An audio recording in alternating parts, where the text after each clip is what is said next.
नमस्कार दोस्तों, स्वागत है आपका फिर से हमारे चैनल बुक नोक दून पर। सुनो बुक्स, बदलो सोच।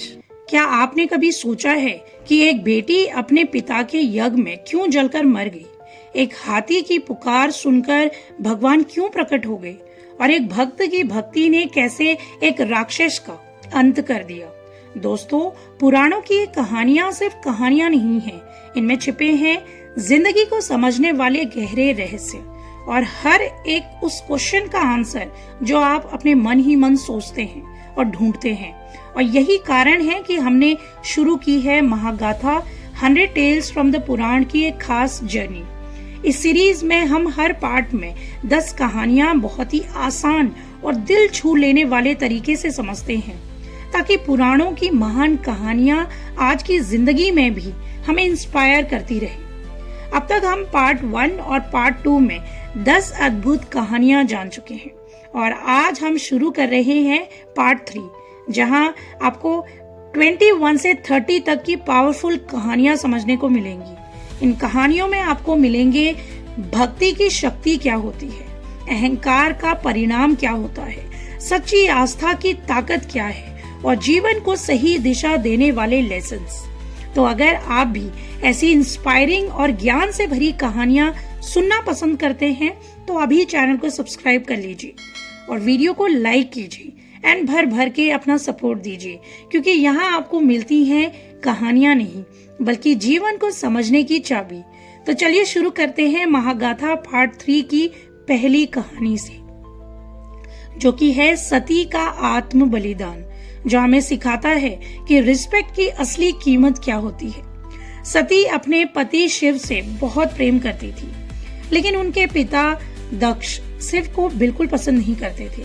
उन्होंने एक बड़ा यज्ञ आयोजन किया, जानबूझकर शिव को निमंत्रण नहीं दिया। सती जब वहां पहुंची तो उन्होंने ये देखा कि उनके पिता सबके सामने शिव का अपमान कर रहे हैं। यह अपमान सती सह नहीं सकी और उन्होंने यज्ञ की अग्नि में कूदकर अपनी जान दे दी, त्याग दिया। आज की मॉडर्न लाइफ में भी यही चीज अक्सर देखने को मिलती है। कई बार परिवार या समाज हमारी पसंद, हमारे रिश्ते या हमारे फैसलों का सम्मान नहीं करते। जब रिस्पेक्ट खत्म हो जाती है तो रिश्ते भी धीरे धीरे टूटने लगते हैं। इस कहानी की सबसे बड़ी सीख यही है कि रिश्ते सिर्फ प्यार से नहीं बल्कि सम्मान से भी चलते हैं। अगर किसी रिश्ते में बार बार अपमान होता है तो वह रिश्ता धीरे धीरे दर्द बन जाता है।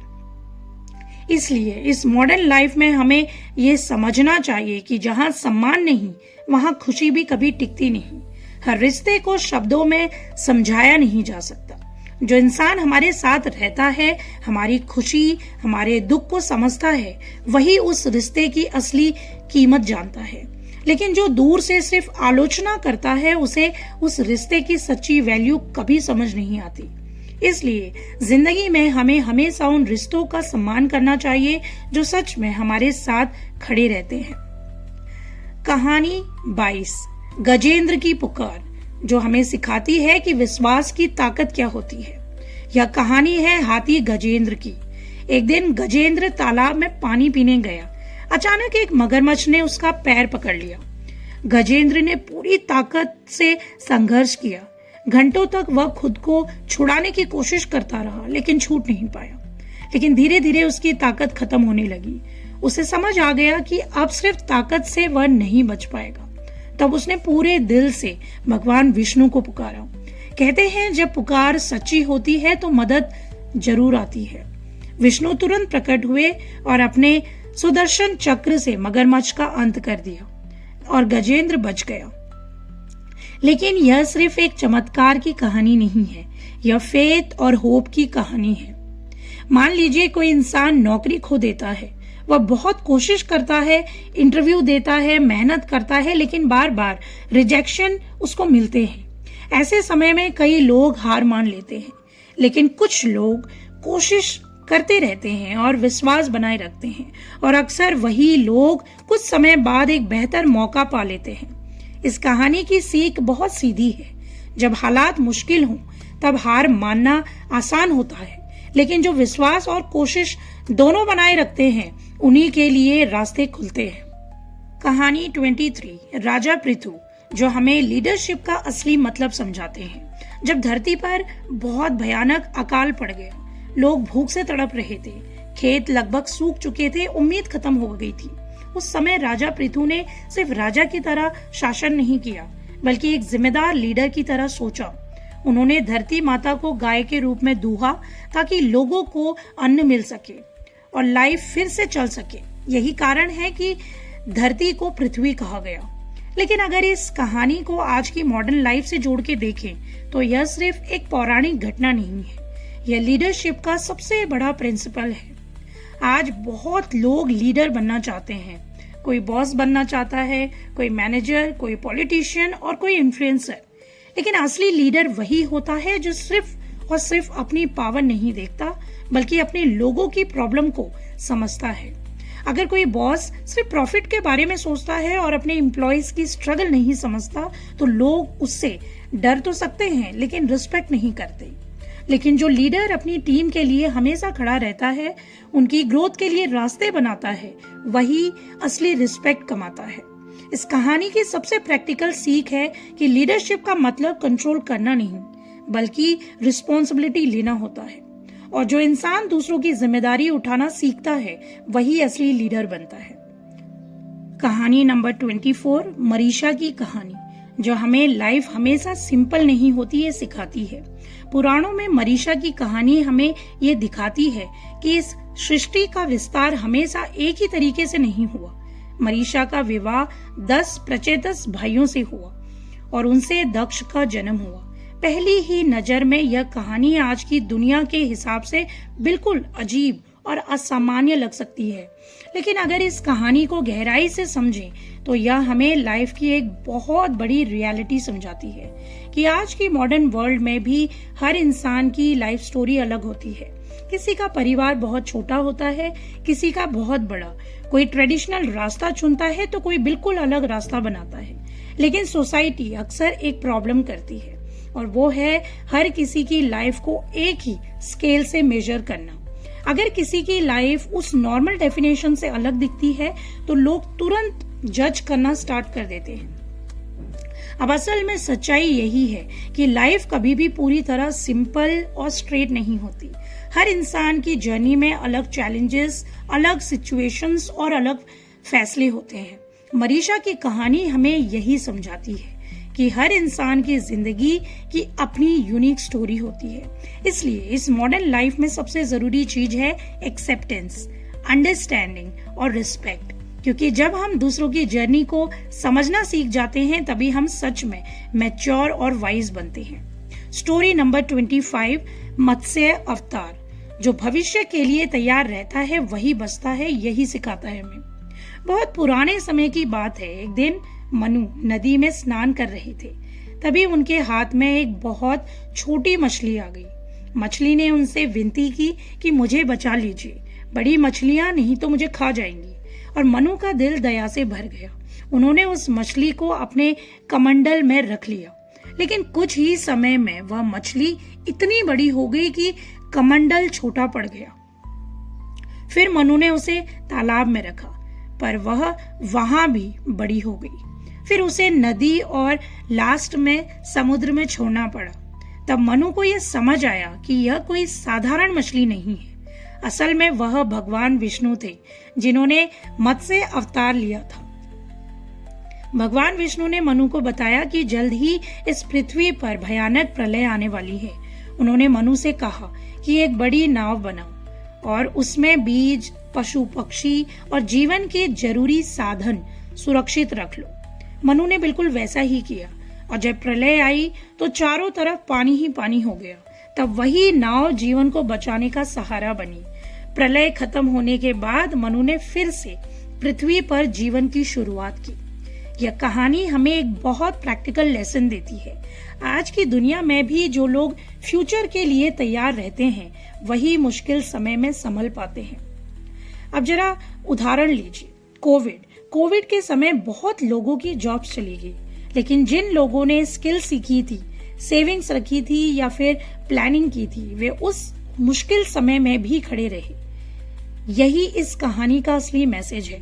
समझदार लोग सिर्फ आज के लिए नहीं जीते बल्कि आने वाले कल के लिए भी तैयार रहते हैं, क्योंकि कई बार लाइफ में आने वाला तूफान हमें पहले दिखाई नहीं देता, लेकिन तैयारी ही हमें उस तूफान में डूबने से बचाती है।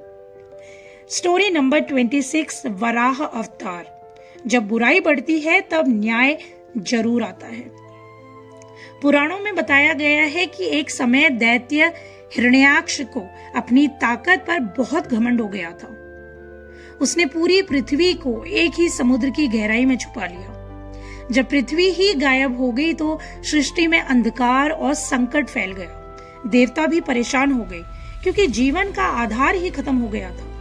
तब इस सृष्टि की रक्षा के लिए भगवान विष्णु ने वराह अवतार लिया। उन्होंने एक बहुत बड़ा विशाल सूअर का रूप धारण किया और सीधे समुद्र की गहराइयों में उतर गए। वहां उनका हिरण्याक्ष के साथ भयंकर युद्ध भी हुआ। लंबे संघर्ष के बाद भगवान विष्णु ने उस दैत्य को पराजित किया और पृथ्वी को अपने दांतों पर उठाकर फिर से सुरक्षित स्थान पर स्थापित कर दिया। इस तरह जीवन फिर से शुरू हो सका और सृष्टि का संतुलन वापस आ गया। आज की जिंदगी से जुड़ी सीख समझाती है यह कहानी हमें। यह कहानी आज की दुनिया में भी बहुत गहरी सच्चाई बताती है। कई बार हमें ऐसा लगता है कि गलत लोग बहुत ताकतवर हो गए हैं। किसी ऑफिस में कोई इंसान झूठ बोलकर आगे बढ़ जाता है, किसी बिजनेस में कोई धोखा देकर पैसा कमा लेता है, लेकिन सच ये है कि गलत रास्ते की सफलता हमेशा अस्थायी होती है। अब जरा एक एग्जाम्पल से समझिए। अगर कोई स्टूडेंट चीटिंग करके एग्जाम पास कर भी ले तो असली नॉलेज ना होने की वजह से वह आगे चलकर सक्सेसफुल नहीं हो पाता। इसी तरह लाइफ में भी सच्चाई और ईमानदारी धीरे धीरे ही सही, लेकिन लास्ट में जीत जरूर दिलाती है। इसलिए इस कहानी का सबसे पावरफुल मैसेज है कि बुराई चाहे कितनी भी बड़ी क्यों ना लगे, उसका अंत तय होता है और जो लोग सही रास्ते पर टिके रहते हैं वही अंत में सम्मान और सच्ची जीत पाते हैं। स्टोरी नंबर 27, प्रहलाद की भक्ति, जो हमें सिखाती है कि सच्चा विश्वास सबसे पावरफुल होता है। बहुत समय पहले एक शक्तिशाली राजा था जिसका नाम था हिरण्यकशिपु। उसे अपनी ताकत और सत्ता पर बहुत घमंड था। वह ये चाहता था कि उसके राज्य के सभी लोग उसी को भगवान माने और उसी की पूजा करें। लेकिन उसका खुद का बेटा प्रहलाद ऐसा नहीं करता था। वह सिर्फ भगवान विष्णु की भक्ति करता था। यह देखकर हिरण्यकशिपु बहुत गुस्सा हो गया। उसने कई बार प्रहलाद को डराने और सजा देने की कोशिश की। कभी उसे ऊंचाई से गिराने की कोशिश की, कभी जहर दिया गया, लेकिन हर बार भगवान विष्णु ने उसकी रक्षा की। अंत में जब हिरण्यकशिपु का अहंकार बहुत बढ़ गया था तब भगवान विष्णु ने नरसिंह अवतार लिया और उस दैत्य का अंत कर दिया। इस तरह प्रहलाद की सच्ची भक्ति और विश्वास की जीत हुई। यह कहानी हमें बहुत आसान लेकिन बड़ी बात सिखाती है कि आज भी कई लोग ताकत और घमंड में आकर दूसरों को दबाने की कोशिश करते हैं, लेकिन सच्चाई और सच्चा विश्वास को कोई नहीं हिला सकता। अगर कोई इंसान ईमानदारी से मेहनत करता है तो शुरुआत में लोग उसे कमजोर समझ सकते हैं, लेकिन समय के साथ वही मेहनत और सच्चाई उसे असली सक्सेस दिलाती है। इस कहानी की सबसे बड़ी सीख है कि अहंकार चाहे कितना भी बड़ा क्यों ना हो, लेकिन सच्चाई और सच्ची आस्था लास्ट में जरूर जीतती है। स्टोरी नंबर 28, नरसिंह और शिव, जो हमें सिखाते हैं कि शक्ति को संभालना भी जरूरी है। जब नरसिंह अवतार ने दैत्य हिरण्यकशिपु का अंत किया तब उनका क्रोध बहुत बढ़ गया। उनका रूप इतना उग्र था कि देवता भी डर गए। कोई भी उन्हें शांत नहीं कर पा रहा था। तब सृष्टि में शांति लाने के लिए भगवान शिव ने एक विशेष रूप धारण किया जिसे सरभ रूप कहा जाता है। इस रूप में उन्होंने नरसिंह के क्रोध को शांत किया। उसके बाद सृष्टि में फिर से शांति और संतुलन वापस आ पाया। यह कहानी हमें एक बहुत आसान लेकिन जरूरी बात सिखाती है कि लाइफ में पावर, सक्सेस या फिर गुस्सा अगर कंट्रोल में ना हो तो वह नुकसान भी कर सकता है। अगर किसी इंसान को अचानक बड़ी पावर मिल जाए और वह घमंड करने लगे तो लोग उससे दूर हो जाते हैं, लेकिन जो इंसान शांत रहना और खुद को कंट्रोल करना जानता है वही लंबे समय तक लाइफ में रिस्पेक्ट पाता है। इस कहानी की सबसे बड़ी सीख है कि सिर्फ पावर होना बड़ी बात नहीं है, उस पावर को सही तरीके से संभालना ही असली समझदारी है। स्टोरी नंबर 29, इंद्र का डर, जो हमें सिखाता है कि असुरक्षा हमें गलत फैसले करवाती है। पुराणों में ये बताया गया है कि देवताओं के राजा इंद्र बहुत ज्यादा पावरफुल थे, लेकिन उनके मन में एक डर हमेशा रहता था कि कहीं कोई और उनसे ज्यादा पावरफुल न बन जाए। कहा जाता है कि जब भी उन्हें ये लगता था कि कोई ऋषि या राजा या कोई बच्चा भी बहुत तेजी से शक्ति या तपस्या में आगे बढ़ रहा है तो उन्हें असुरक्षा महसूस होने लगती थी। इसी डर की वजह से कई बार उन्होंने जल्दबाजी में गलत फैसले भी लिए हैं। अब असल में प्रॉब्लम पावर की नहीं थी, बल्कि मन के डर की थी। जब इंसान के अंदर इनसिक्योरिटी आ जाती है तो वह दूसरों को अपना दुश्मन समझने लगता है, भले ही सामने वाला ऐसा सोच भी ना रहा हो। यह कहानी आज की मॉडर्न लाइफ में भी बहुत सच लगती है। आज भी कई लोग दूसरों की सफलता देखकर इनसिक्योर हो जाते हैं।